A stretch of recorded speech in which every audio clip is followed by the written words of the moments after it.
Yes, we can, Andrew. Thank you.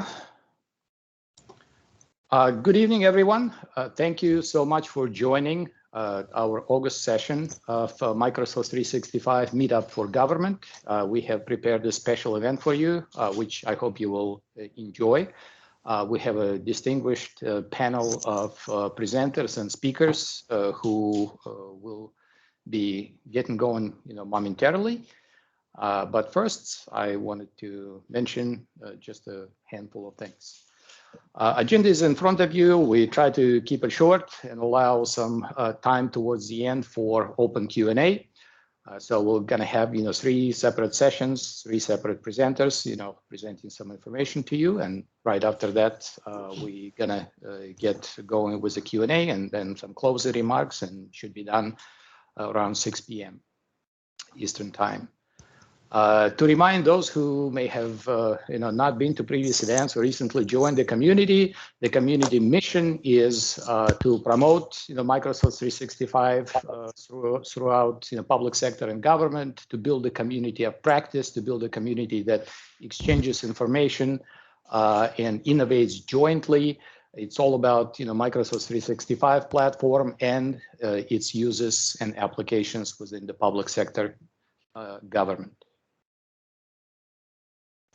Like any community, we have some standards. They're fairly basic and commonsensical. I hope you follow those simple rules of being respectful and considerate.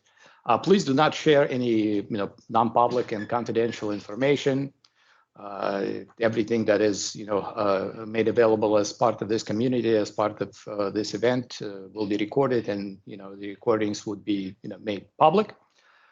You're free to share relevant sales, marketing, or job information. Just make sure that you do it in a toned down way. It's perfectly fine to promote your companies, promote your products, but as you do so, please be respectful. As community organizers, we reserve a right to moderate users and content as needed, but we hope that the need will never arise. And also, I wanted to mention that all the people who are presenting here kind of, expressing their personal views, not the views of, their employers. So very simple set of rules. Wanted to mention a few community organizers, me, Andrew Kagan, and Andy Oak, who is not currently on, but his replacement, Phil Vogel, is. And we are aided by Nick. Where are you? I mean, you seem not to be here. I'm surprised. Nick Giard, who is a program manager with Microsoft, working with the Office 365 government team. He is a regular MC, but because he has limited availability today, I'm filling the spot, trying to live up to his reputation as our standard MC. For people who are not all that familiar with the Teams platform, just a few things highlighted here. You can submit your questions within the chat window. If you want to ask a question via the voice function, please raise your hand. We try to push all the questions toward the end of the presentations, but if there is something urgent, please raise your hand and we'll try to get to you as soon as the opportunity presents itself. The most important buttons to remember are probably related to mute unmute functions, turning on audio and video. If at any point in time you want to leave the meeting, just press the big red button.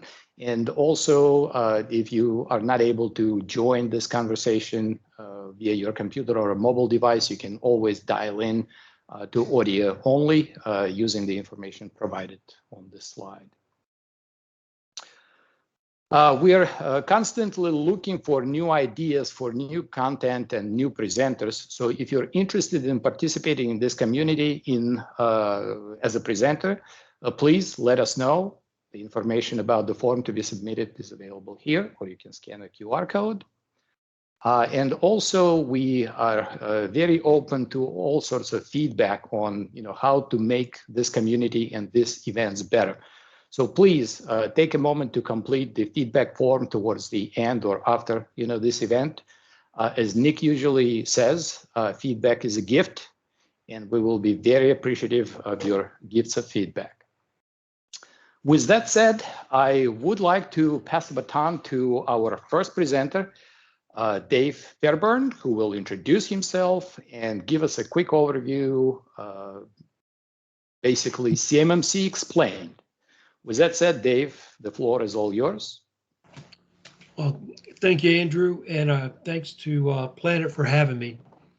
As Andrew mentioned, one of the things that we're going to be discussing today is just CMMC, and I'm going to try to share my screen.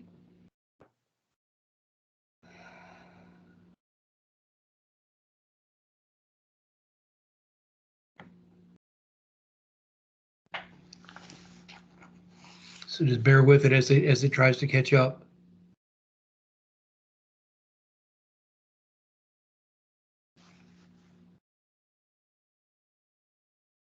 There we go. Perfect, we can see it. Okay, great. So what we're going to be talking about today is very simple. First off, let me say my name's Dave Fairburn, president of Cyber Pros. A lot of people know me in this industry as the person who led the team that created FedRAMP and documented all of those nice policies and procedures that you guys enjoy today. Recently, within the last year and a half, I've become a provisional assessor within CMMC, as well as a registered practitioner, and my company, Cyber Pros, is now a C3PO candidate. And we'll talk about what some of that means in a little bit. So what we're going to talk about today is what is CMMC? There's a lot of confusion about that, why it's important, the basics to how to get certified. What I'm not going to do is take you through all of the procedural machinations that have to happen to get certified. It's just going to be kind of we're going to just hit the highlights of it. And then at the end, probably the most important is the critical questions that you're going to need to ask yourself if you decide you want to pursue a CMMC certification for your company. So what is CMMC? It's the Cybersecurity Maturity Model Certification. DoD contracted with a group to create the CMMC Accreditation Board, and together they have put together a process where DoD allows all the 300,000 defense contract companies to basically prove to DOE that your company has actually implemented the mandatory security controls. The big issue has been our supply chain and protecting the supply chain, and we'll talk about that in a little bit, but that is the whole purpose of this. It's based on the NIST 800-171. There are obviously additions to the 171 framework. There's essentially 130 practices that have to be implemented for any company within the next 3 years for CMMC level 3, if their new contracts are going to require that from DoD. So it's purely defense industry focused. The 300,000 businesses right now who control the supply line, they have got to become compliant and certified. It's not going to be optional. The big contracts started to roll out this year. They're going to increase in number over the next couple of years, where in 2025, all contracts will have CMMC maturity level requirements. So why is it important? Essentially, when you think about the mom and pop companies as well as the big four, the Lockheed's, Booz, GD, and so on, they all have information that is going to be considered not only CUI, controlled and classified information, but ITAR based, meaning that there could be information about weapon systems, schematics, contract data, a variety of different data types. If you want to know, go to nara.gov. They've listed all of the different data that's going to fall into the ITAR and CMMC requirement. When you think about malicious actors and how they're attacking these large companies and small companies, they're not, you have to look at it like this. The bad guys are not trying to hack the Pentagon. Well, actually they are, but they're not very successful at it. What they are successful at is hacking the supply line. So small companies, large companies, it doesn't matter. And if for them to extract data, they are able to then basically just steal all of your intellectual property, and they create backdoors into these systems. So they're constantly being funneled fresh data, which is a brilliant way if you're going to be a spy to capture it. And it's considered low-hanging fruit. And the reason is simple, because these small companies normally don't have a budget for security. If they do have a budget, it's woefully inadequate. And what happens most of the time is those companies don't have the internal expertise. So when DoD required all companies who were going to work with DoD to have their SPRS scores created, which essentially was, I have NIST 800-171 compliant, and I've entered all of my, or answered all of the questions according to my best knowledge, and this is my score.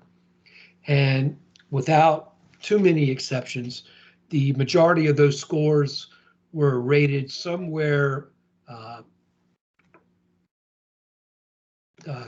probably 70% higher. Most of them are over 80%, which DoD took as being, this is great news. Our supply line is, they've got their act together and they're doing the best to protect everything. Well, it's not accurate. I personally have performed a dozen or so gap assessments, pre-assessments on companies who had SPRS scores that were over 80%. Of those dozen, every single one of them, once you finish and go through and explain all the nuances that are required, those SPRS scores drop dramatically to 25% and lower. Now, it's not that the companies were, had malicious intent or were just trying to get one over on the government. In every case that I found so far, they just didn't know any better. They made interpretations that were inaccurate. And based on those inaccurate interpretations of the security controls, they were providing information that was flawed. So essentially, it's garbage in, garbage out. If you don't know how to answer the questions correctly, then, we have to address that. But if you don't, any answer that you give can't be trusted. Now, the important part about this is, A, it's required. So if you have a current CMM or a current DoD contract and it expires, say, within the next year, and that recompete comes out and the RFP states that you have to be CMMC level, whatever, 1, 2, or 3. It actually has 5 levels, but they have not approved 4 and 5 yet. So if you're 1, 2, or 3. So if you are not CMMC certified, by the time that contract is awarded, you will not be able to accept that contract, A, if you win, and B, you're not even going to get a sniff out of it if you can't be compliant, well ahead of the RFP, the actuation date. So you're going to need to be compliant and show maturity. That is one problem that a lot of folks are noticing, is that, well, Dave, I've got all my policies and procedures are all in place, and I have all of my practices are in place. We've been doing this for about 4 or 5 weeks now. We think we're good. Well, that's not mature. It's how you've performed the task that you said you were going to do, over the course of so much time. The unfortunate part is, and CMMC as a practice does not make those determinations about how long something has to be in place for it to be considered mature. That is why there's people like me who've been doing assessments for 25 plus years in one facet or another in cyber for just about every framework. So we know what right looks like, and we're able to help folks address their deltas in compliance. And we have what we think is maturity. And I could go through all of those variables with you, but at the end of the day, every assessor is a little bit different. The most important thing to you as a company is that it's going to differentiate your business over your competition by being compliant faster. So as I mentioned, those contracts that are going to be renewed next year, if your competitors aren't already certified, chances are they're not going to make it. That gives you a big leg up. If you're 2 years out for a recompete, it's the same thing. You don't want to wait that long because the funnel of people who want to get assessed over time is so big, and the number of assessors is so big. So the longer you wait, the more jammed up that tunnel gets.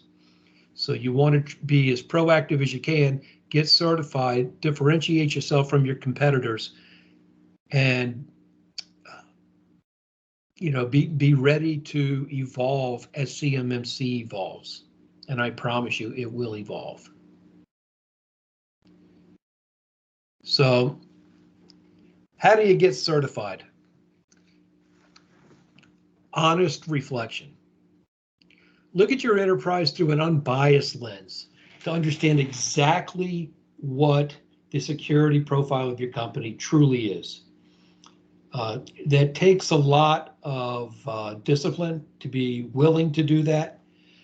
It takes a lot of expertise to actually be able to understand the requirements and how it relates to your company's security profile. And as I mentioned in the previous slide, the majority, actually every company that I've spoken with, they do not have the internal expertise. So they're forced to reach out, which is a smart thing, except that, some companies, they don't do their due diligence over the consultants that they seek out, and they end up spending money and not getting what they paid for. So based on that, we encourage everybody, don't work with any companies that are not listed on the CMMC marketplace. Every company, including mine, and every person, including me, is listed in there as to what their qualifications are and what they are allowed and not allowed to do.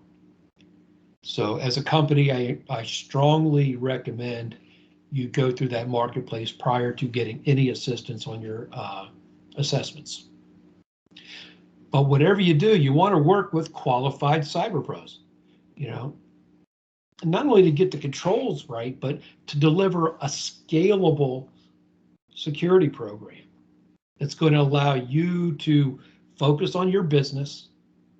And if it's done right, there's a lot of automation parts that go into it. And if it's done right, you can have a minimal staff, or you can even get an MSP, to handle most of your compliance requirements. But if the program itself is not built to address scalability that is growing from, say, CMMC level 1 to 2 to 3 to 5, or whether it's on-prem or in the cloud, you want to have that all those details shook out. The only way to do that is to get help from somebody who's actually qualified to do it. So critical questions to ask yourself. How are you as a company going to evolve as CMMC matures over time? Because it will, much like FedRAMP has over the last 10 years. CMMC is going to make course corrections as we go, and you have to be able to evolve with that. Not necessarily in real time, but you do need to be able to evolve. honestly address, can my internal team create all of that documentation correctly? And I did put this little FYI in here. The SPUR scores that indicate right now that you spent valuable resources, the money, the time, the resources, you pulled people away from operational tasks to do this, and they've done it wrong.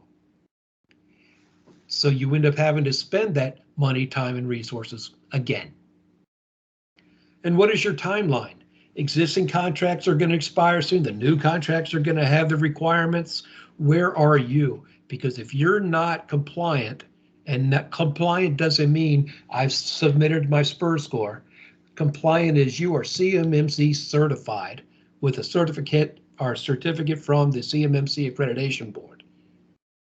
If you don't have that, you're not going to be awarded your contracts. End of discussion. So what's your strategy? Process, people, technology, you have all these things at your disposal. The problem is each of them have unique responsibilities and associated costs to go with it. So it's very important that you get it right the first time. It is not a trivial endeavor. It is not an inexpensive endeavor, but it is one that will pay dividends for definitely for the probably the next 10 to 15 years. So any questions at all?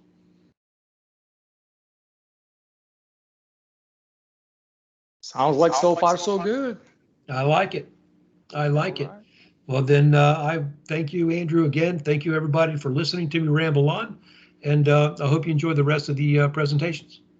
Absolutely. And if you don't mind hanging around when we have some questions towards the end, that'd be great. Meanwhile, Joe, I think you're next with some hopefully cool stories about real world applications of CMMC.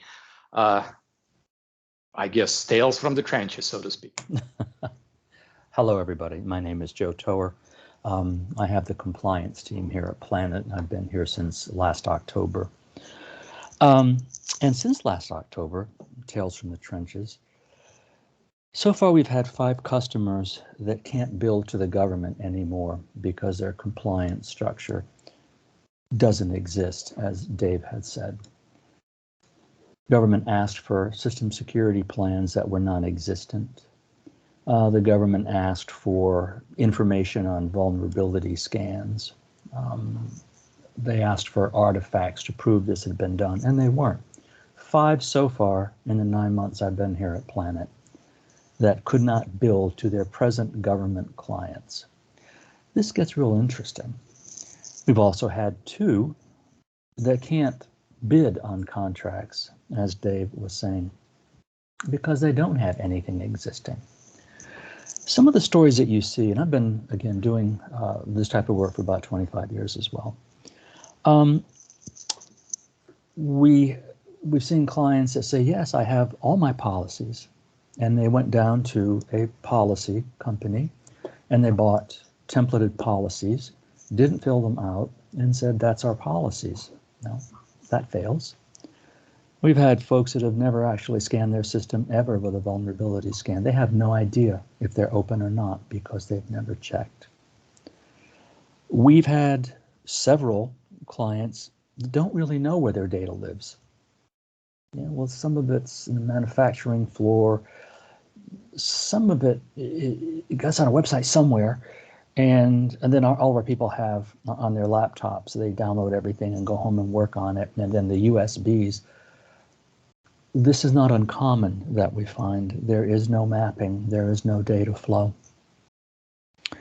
We have some clients that their SSP is 3 to 4 years old and has never been looked at and is maybe 20% complete.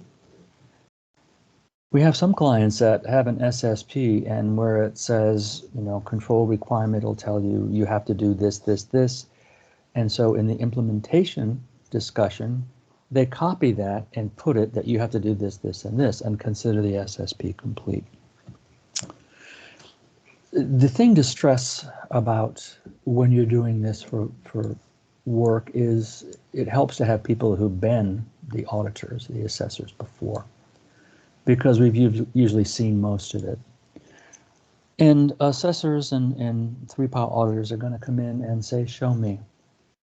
Showing them means you tell them what you do and you show them how you do it, and they're going to say, prove it. They're going to ask you for artifacts. For example, there's a training requirement in CMMC Level 3.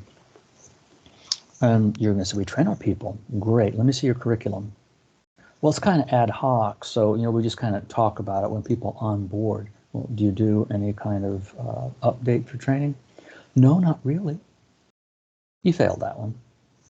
There's a requirement to check and see, background checks on people.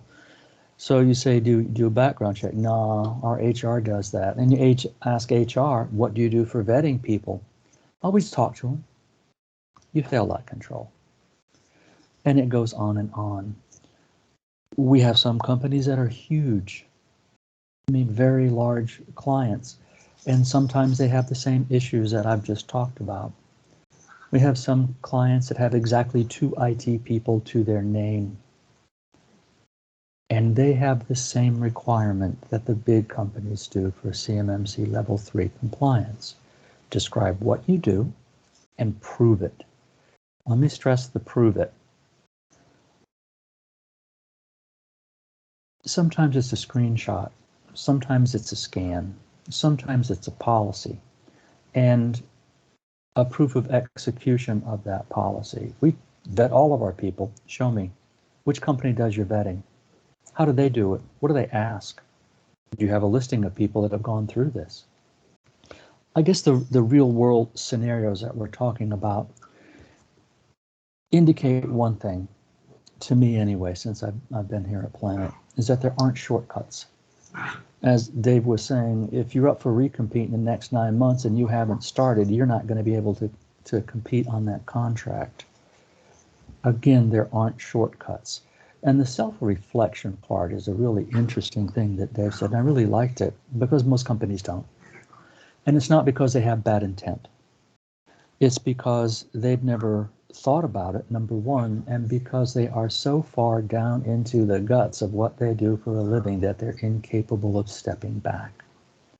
Because they know how to do it, and so therefore everyone must know how to do it. It doesn't work that way, which is why we get asked to come in and help.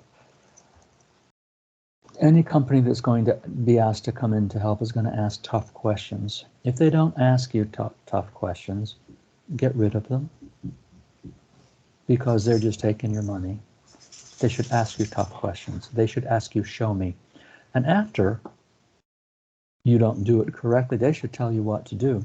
I had a client once that I was doing a HIPAA. It's a hospital company. They had 5 hospitals and 300 individual physicians practices. We were called into this assessment. And 8 o'clock day one for the kickoff meeting, the CIO of the hospital company said, look, if all you're going to do is come in here and tell us we're all screwed up, we can just stop this engagement right now, which we assured him was not the case. And so in the out briefing, after we did all the work that we did, and it's the same process that we do here, on the out brief slide, I put his quote. If all you're going to do is come here and tell us that we're all screwed up and then leave, we can stop this engagement now. And I put the date that he said it. And, everybody laughed. And then we showed him exactly what we did and exactly what he should do. Again, sometimes you can't ask yourself the tough questions. Someone else needs to. And it has to be in a manner that you can prove. This job is fun. It's fun helping people, first of all, and it's tough asking. It's good to ask the tough questions because people don't like to talk about their failures typically, and so you have to do it in a way that they can reflect that they need the help to do it. If you have any questions, please let me know. I'll be glad to talk to you about it. But that's the real world scenario that I've seen in the past 9 months. Questions? All right. Well, nothing in the chat window just yet, but as I said, we usually try to push it towards the end. So if you hang around, you may get an opportunity, to get a question answered. And meanwhile, Richard, if you're ready, we are ready for you. Okay, yeah, here, let me get the video turned on. Very All good. right, love the background. Yeah. I was trying to find something slick that had C3PO in it for the C3PAO audience that we have. But here's the bunk room, and I'm actually in a hotel room in Bethesda today. Back on the road. Here, let me share this PowerPoint presentation, and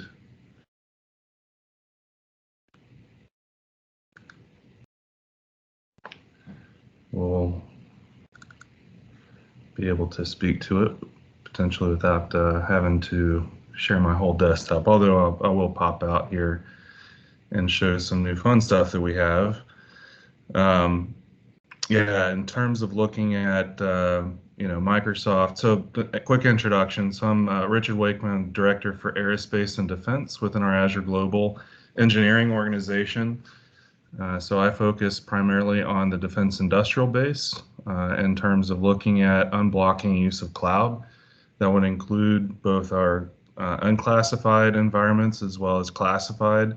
Also represent Microsoft for CMMC, and the accreditation body has a group of external collaborators, part of the Industry Advisory Council. So I represent Microsoft in the IAC, and also have been working alongside my peers to deliver a set of resources for our customers to become compliant with CMMC.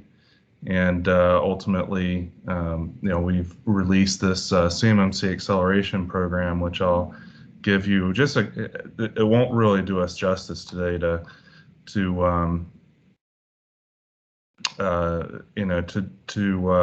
be able to cover it in a 15-minute period, but I'll hit the highlights. So I would, of course, recommend, if you haven't seen any of my blogs, go out to our public sector tech community, and I've got several blogs. Of course, the golden standard for the selection, how to choose between our commercial side environment versus our government environments, etc. I'll give you a quick primer on that here today. So this Understanding Compliance has been one of the more popular blogs. There's several others that are all really focused on the defense industrial base, especially those that are looking to get compliant with CMMC. So if you look at, first and foremost, so I'll be remiss without just saying one of the things that Microsoft does help, in terms of you being able to achieve CMMC compliance, or DFARS 7012, or HIPAA if you're healthcare, or criminal justice information system if you're law enforcement, etc. Is that we have one of the largest portfolio of certifications and standards that we adhere to in our cloud, and of course looking at being able to meet those unique requirements for the U.S. government, especially the U.S. Department of Defense. We've built out enclaves that are specifically designed, for example, to protect controlled and classified information. So it's a bit of an eye chart. I typically like to just step into it to give you a little bit of a history lesson in terms of how we ended up with multiple different enclaves, especially if you look at Office 365. Of course, the cloud kind of began with the productivity suite. If you go back, it was one of the architects back 13 plus years ago when we first released our multi-tenant cloud solution. That would be predecessor to Office 365. BPOS and Live EDU has evolved into what you now know as, of course, Microsoft 365. If you look at our commercial side environment, that has evolved over the course of time. We have now presence in many different countries, so you can have data residency in terms of where your data is stored at rest. Can be selected, in terms of selecting the United States, where your Exchange mailbox or your OneDrive for Business is hosted, or in other geographies, for example, United Kingdom or Australia, etc. Now, it is a global infrastructure, so there are some restrictions once you get into protecting controlled and classified information in particular. which is why we have a number of government enclaves as well. So approximately 8 years ago, we built out a region of our commercial side environment that is called Government Community Cloud, or GCC. A lot of us have been around for a while, call it GCC moderate. It's where most of the, it's primarily where you've got state and local government, federal civilian agencies, et cetera. We opened it up for federal contractors and whatnot several years back. So there's a large population there of government customers that need, for example, FedRAMP authorization. So that's where we initially built out FedRAMP. And now FedRAMP, of course, extends to all of our clouds. A little bit more of that as I get into the details. But around the same time that we built GCC, we also came up with this newfangled thing called Azure.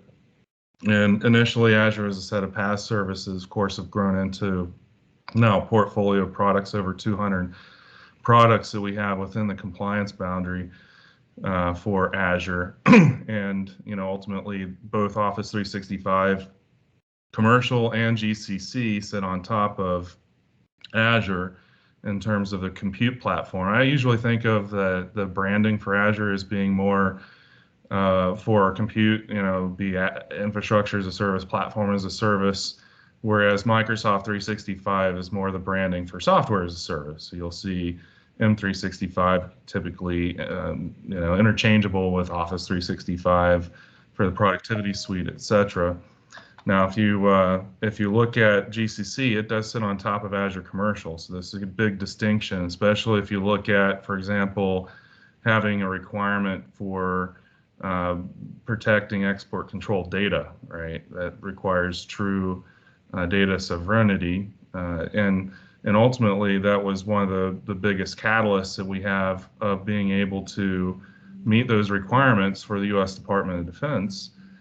Is to come up and release a sovereign cloud. So we constructed and purpose-built Azure Government to protect controlled and classified information. That's all categories. That would include, of course, export controlled data such as ITAR and EAR, even nuclear information, others.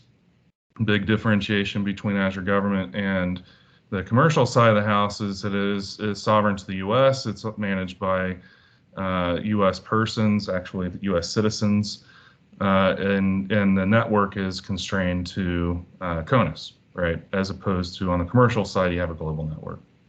Follow the sun support model.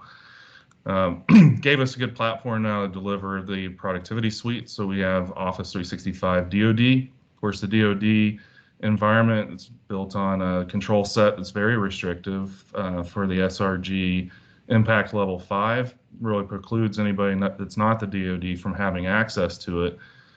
So to give other federal agencies like FBI, DOJ, DHS, and the Defense Industrial Base, of course, access to the U.S. Sovereign Cloud with the Productivity Suite, we did a twin copy of the DoD environment as what you now know as GCC High. So GCC High is twin of the DoD. It is managed at an IL5 control set, although many people refer to it as our IL4 environment. It's not inaccurate, but at the end of the day, it's really where we've got the ability to provide a productivity suite that would be able to host controlled and classified information paired up with Azure Government. I always like to point out it's a shared responsibility model just by virtue of going and getting yourself a tenant, and GCCI doesn't make you magically compliant with CMMC or with DFARS 7012 or any of the others. It will require that you as the customer would go and configure the environment in such a manner that your organization responsibility would align with your requirements. For example, if you're CMMC level 3, it's going to have the NIST 800-171 controls that you'll be held accountable for. Of course, we shorten the putt considerably. If you look at Microsoft's scope of responsibility, especially around the platform layer with the physical infrastructure, et cetera, that we of course take care of that for you. You still need to do things like protect your data, right? So it'd be assigning the right permissions, only granting access to, the folks, for example, for export controlled data. You can give anybody access to it, but you would only restrict or you would prohibit anybody that's not a U.S. person, of course, from having access to, for example, ITAR data. That's your responsibility, not Microsoft's. From a CMMC's perspective, you can demonstrate compliance with CMMC in any one of our clouds. Of course, we make a strong recommendation that you would use our government cloud one of our government clouds if you're looking for that set of controls in alignment with DFARS 7012, as well as protection of controlled and classified information. So you can see here that the GCC High version or enclave for Microsoft 365 has the ability to demonstrate compliance with CMMC all the way up to a level 5. Whereas if you look at the caveat for the GCC environment is it wasn't really constructed to protect export control data, so it's caveated to say that you can use compensating controls, etc., to secure your ITAR data, but we do not provide any kind of an ITAR contractual obligation within GCC. So it is yes, but caveated. Just looking at the time, I'm going to speed forward here a bit. So CMMC Acceleration Program, it's not a SKU. It's not something that you go and purchase. The CMMC Acceleration Program is a collection of resources that Microsoft has made available so that you as a customer can be able to accelerate your journey to certification. It's a collection of resources that would include, of course, documentation, as well as reference architectures, recommended guidance on how to configure your tenancy so that you can be able to satisfy control intent, especially for CMMC level 3 and above. We do like to point out, of course, Microsoft is the most comprehensive cloud service provider in terms of not only having a cloud that is compliant with, for example, FedRAMP and the ability to store controlled and classified information, but we also have the full suite of capabilities that span from, of course, the productivity suite, the productivity platform, as well as, we've now invested billions of dollars into our security suite. So endpoint management, you have Intune and Defender for Endpoint, you have Azure Virtual Desktop, Windows 365, all these capabilities that are part of our platform, and give you a streamlined approach for using a first-party solution on the Microsoft platform in order to be able to satisfy your requirements for compliance.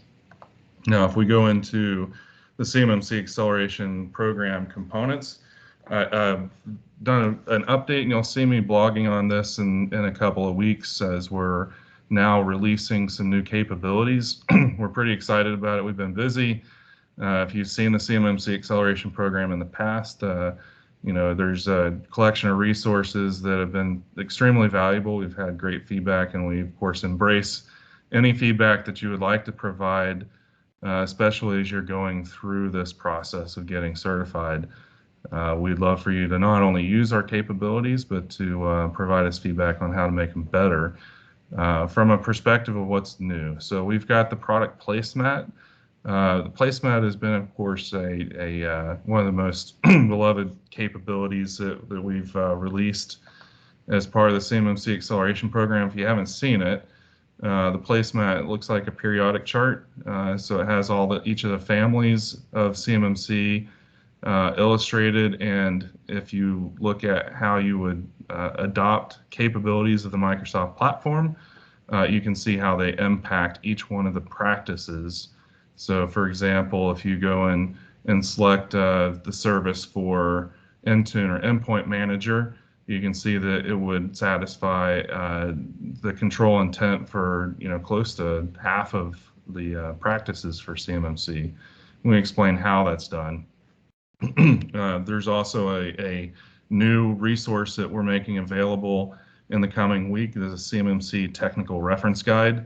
A bit of a teaser. We've been working on this for quite some time. It's if you think of the product placemat as being level 100 or 150, the technical reference guide is level 200, right? It goes into a lot more verbose detail on how each of the product capabilities that Microsoft has would be able to contribute to demonstrating compliance with a specific practice, right? So it's over a 300-page document that enumerates every single one of the practices for CMMC level 3. That's the 110 controls for NIST 800-171 plus the 20 unique practices for CMMC level 3.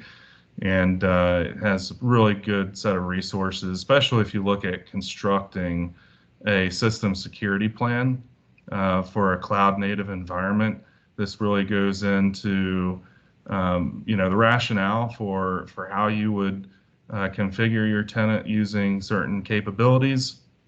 And if you do implement those, then we of course have some prepackaged verbiage that you can pull right into your system security plan. So really excited about that. I would give you a peek maybe towards the end of this session.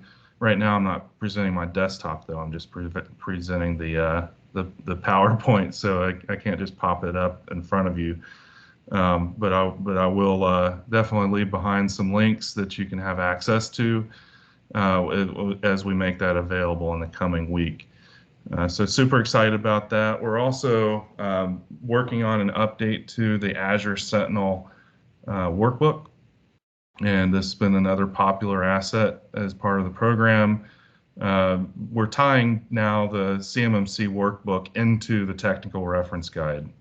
So historically, it was referenced back to some of the public documentation that we have, as well as some blogs that TJ had written.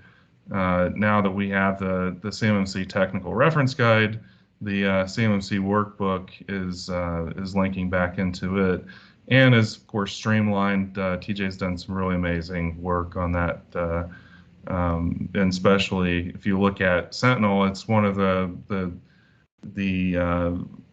required components, if you will, for demonstrating compliance with CMMC level 3, regardless of the workload. If it's productivity suite like Office 365 or something you throw in Azure, all would require some logging capabilities, and of course the SIM solution that we have tied into Azure Sentinel.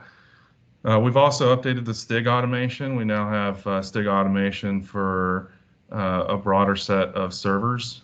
So if you haven't seen that, I would recommend going and taking a peek at it.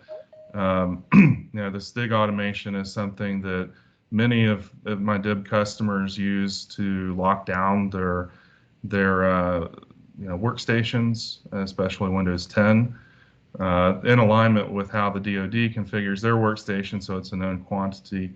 And this gives you a good starting point. Not only does it come with an initial image that has got the STIGs applied to it, it also automates and does the configuration, so you can make updates to the image or to the workstation over the course of time. So super excited about that. We've also been working with the Cloud Adoption Framework team. So the CAF, they have a set of resources that historically have been for the commercial side of the house. And like, for example, the enterprise scale landing zone, the ESLZ, that has been really popular, especially around other industries. We've done a full crosswalk of the ESLZ now to CMMC level 3, and we're making that mapping available, as well as some documentation. You'll see us making some updates to it. The beauty of the enterprise scale landing zone is it comes with automation that lays down a tenant configuration specifically for Azure, right, the compute stack. So it'll automatically configure your virtual network, as well as your management zones where Active Directory is installed, and other configurations. So having that now mapped into CMMC should give you a quick accelerator to being able to set up not only new greenfields subscriptions for Azure that are CMMC compliant, but also can even be overlaid and give you a migration path for existing subscriptions that you have. We're tying that into the Azure Security Benchmark Foundation as well. So ASBF has a blueprint set of policies that are applied. So think of that as being more the ASBF as being more of the policy, whereas the Cloud Adoption Framework or Enterprise Scale Landing Zone is the actual configuration of the Azure subscription. So those two paired together give you a lot of KPIs, especially around how your environment is configured to be satisfying specific controls across both the frameworks for NIST and CMMC. For the Office 365 side of the house, we have the Compliance Manager. The Compliance Manager, in fact, I've got a couple of slides for it. Maybe I'll just go and pop over to them. Historically, we had something called the Secure Score, right? Secure Score was something arbitrary, something Microsoft came up with that would say, hey, if you go configure certain recommended guidance like enabling MFA or conditional access policies, we're gonna bump your score up, right? Higher score is better.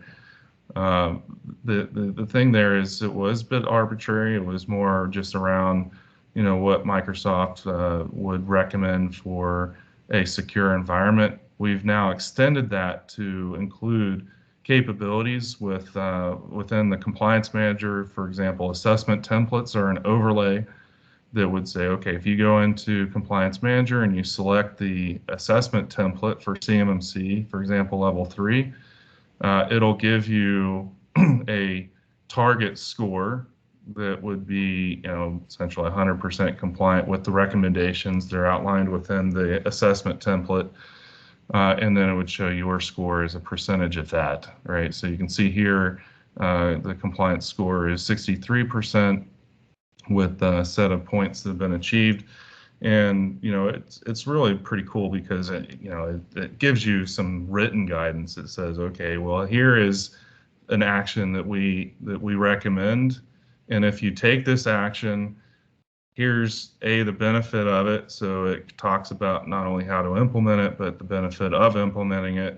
And oh, by the way, it satisfies this practice, or in some cases, many practices for CMMC. So it is both good security hygiene as well as satisfying your compliance requirement. I don't always say that security equals compliance or compliance equals security. Compliance is intended to be a representation of how you've secured your environment. So what I love about the assessment templates is that it really is what you can represent. For example, back to the C3PAOs, how you have demonstrating compliance, by checkboxes. I've done these 10 different actions and it's given me some score and you should like it. But at the end of the day, you are literally taking actions inside of your tenant to go and secure it based on recommended guidance that Microsoft provides. Now, if you go through and configure every single one of the actions within the Compliance Manager, is it going to magically pass you on a CMMC assessment? Short answer is no, it will not. There's a lot of other processes, non-trivial things that you need to do, like document and train people. But it is, I would say, if you follow all of our guidance, use our reference architectures, and you work with our partners that have managed service provider capabilities, that you will get to a place where you could get certified much faster than if you try to take it on your own path or journey. So I noticed that I've probably taken a little bit more than my 15-hour block or 15-minute block, but I'll probably go ahead and wrap up and say let's take some questions and of course, if you've got any comments or feedback, definitely reach out. We'll love to have a deeper dive in some other settings as well. Oh, thank you so much, Richard.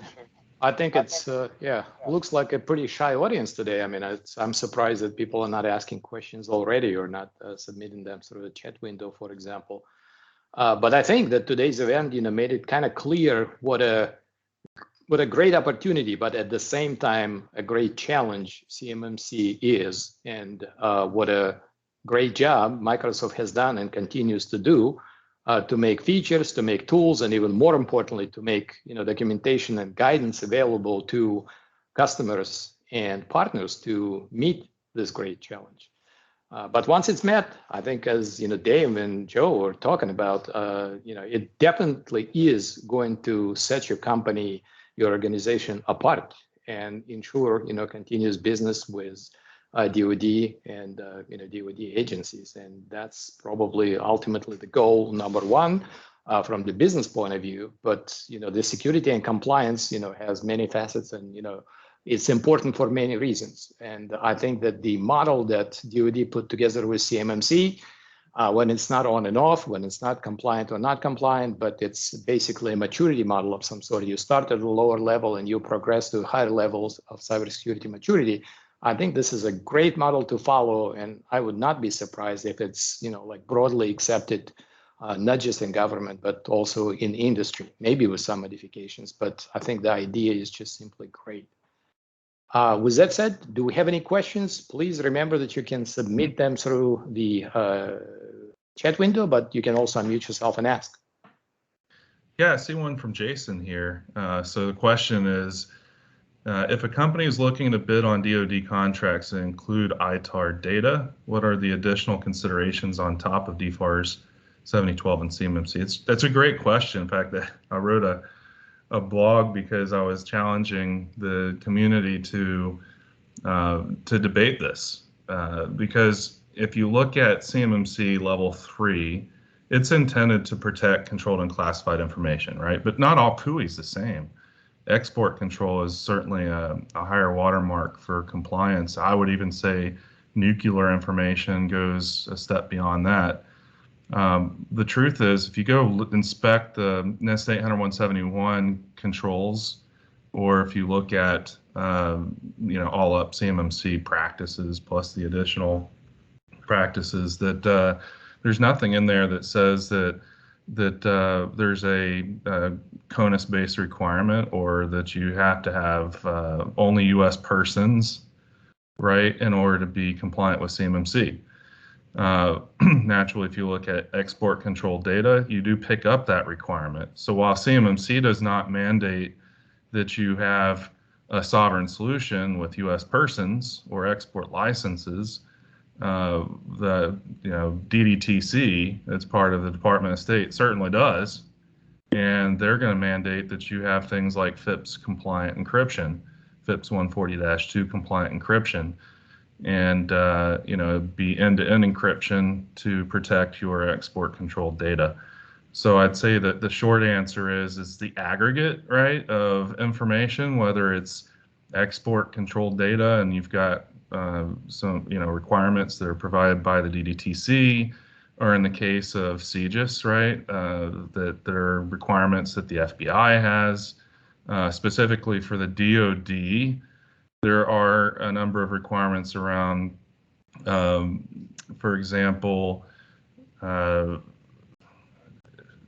CUI markings that are what they're intended to be transferred, right, from a DoD agency to you or down, that you would honor those markings, right? So think of FOUO or ITAR, etc. You'll have the higher watermark for compliance to adhere to those. One of the things that we do in terms of our recommended guidance for CMMC level 3 is that we do take those into consideration, but we are not police, right? So for example, common misconception that our customers have is, hey, I got a GCC high tenant. I also need commercial because I've got foreigners, right? Can't put our foreigners into GCC high. And I'm like, wait, timeout. That's not an accurate statement. You can put anybody that you want into GCC high, but whenever you store data like CUI within that environment, it is your responsibility to go lock it down, right? So if you got foreign nationals in your tenant, then you would need to ensure that data has access control, restrict data protection on it, et cetera, to yeah, keep the foreign nationals from having access to that data. So I know that was pretty long-winded, but there is certainly additional considerations for sure.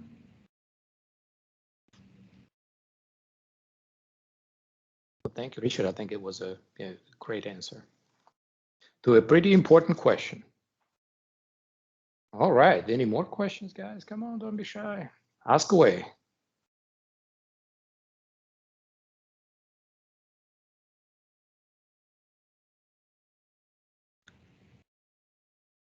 Well, the answer to that question is 42. I love that. Well, great. You guys seem to be shy, so I'll go through a last couple of slides, I guess, to close things up. But meanwhile, if you think of any questions, please submit them or unmute yourself and ask. Typically, towards the end, we remind people, just like we did in the beginning, that we're actively seeking feedback. Feedback is a gift, as Nick always says. So please send us your gifts. Provide us feedback. How did you like this? A particular event, what did you like more, what did you like less? We'll make adjustments. Also wanted to mention that sometimes we do, towards the end, some cross promotions. We have a lot of related communities and events. They're all pretty good. They're all quality events, and we like them very much. We ourselves attend them, and we recommend them to others highly. One of them would be this Microsoft 365 public sector tech community.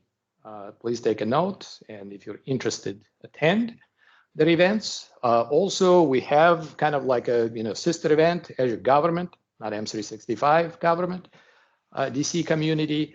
They were ahead of us. They started first. We modeled a lot of stuff on them. It's a vibrant community. Once again, we ourselves, the organizers of this meeting, attend these events, and they're usually great. So if you are dipping your toes into the Azure cloud, please, do attend and learn some pretty cool things about what's going on in that community. Also, Nova 365, this is mostly kind of centered on SharePoint, but they also cover some topics related to Microsoft 365 and Azure, a great community in the Northern Virginia area. So if you are in that geography and interested about learning, please join them. And last but not least, this is actually not the last, second to last, M365 Government DC Users Group, another great community that Jeremy Wood, you will see his contact down below, champions. Once again, good community to join. If you have some interest in Microsoft 365, if you're joining this event, then obviously you do. Please join this community as well and learn all sorts of things about Microsoft 365, GCC, and GCC High in DoD environments. And finally, last but not least, On the Spot podcasts. There is a whole network of podcasts on Microsoft Cloud ecosystems. Please join, be a part of it, and thank you so very much for participating in this event. Thank you to all the participants. Special thanks to all the speakers and presenters. I think it was a great event. I definitely learned a lot. Thank you all so much. Have a great evening and hopefully see you next month.